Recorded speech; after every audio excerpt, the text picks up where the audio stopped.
ਸਾਡੇ ਕੋਲ ਇੱਕ ਜੁੱਲੀ ਜੀ ਸੀ, ਉਹਦੇ 'ਚ ਅਸੀਂ ਬੱਚਿਆਂ ਨੂੰ ਵਲੇਟਦੇ ਸੀ ਤੇ ਮੈਂ ਵੀ। ਤਾਂ ਤੁਹਾਡੀ ਮਿਹਰਬਾਨੀ, ਤੁਸੀਂ ਸਾਨੂੰ 2 ਕੰਬਲ ਦਿੱਤੇ ਨੇ। ਅੱਲਾ ਤੁਹਾਨੂੰ ਗਣਾ ਦੇਵੇ।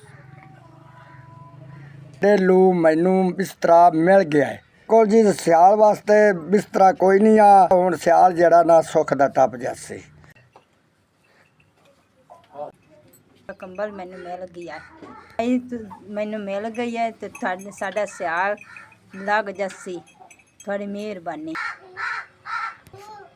ਸਾਨੂੰ ਕੰਬਲ ਮਿਲ ਗਿਆ ਤੇਰੇ ਦਰਬਾਰੇ ਕੋਲ। ਨਾ ਕੋਈ ਤਰਪੜੀ ਹੈ, ਨਾ ਕੋਈ ਸੋਚ ਹੈ, ਨਾ ਮੰਜੀ ਹੈ। ਤੇ ਨਵਾਂ ਕੰਬਲ ਦਿੱਤਾ ਤੇ ਨਾਲੇ ਸਬਸਾ ਨਾਲੇ ਦੁਆ ਦੇ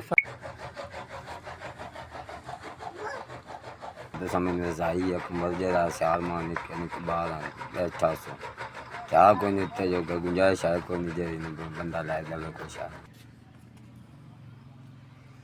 ਸਾਡੇ ਲੋ ਮੈਨੂੰ ਨਵਾਂ ਕੰਬਲ ਮਿਲ ਗਿਆ।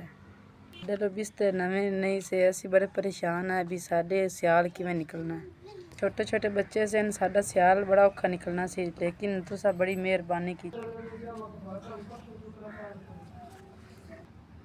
ਇਹ ਗੁੰਗੀ ਹੈ ਬੇਟਾ, ਬੜੇ ਤੁਸੀਂ ਮਿਹਰਬਾਨੀ ਕੀਤੀ ਹੈ, ਬੋਲ ਨਹੀਂ ਸਕਦੀ। ਪੀਂਦੇ ਨਹੀਂ ਹੈ, ਨਮੀਆਂ ਵੀ ਨਹੀਂ ਹੈ ਨਾ, ਇਹਦੇ ਕੋਲ ਮੰਜੀ ਨਾ ਬਿਸਤਰਾ ਹੈ।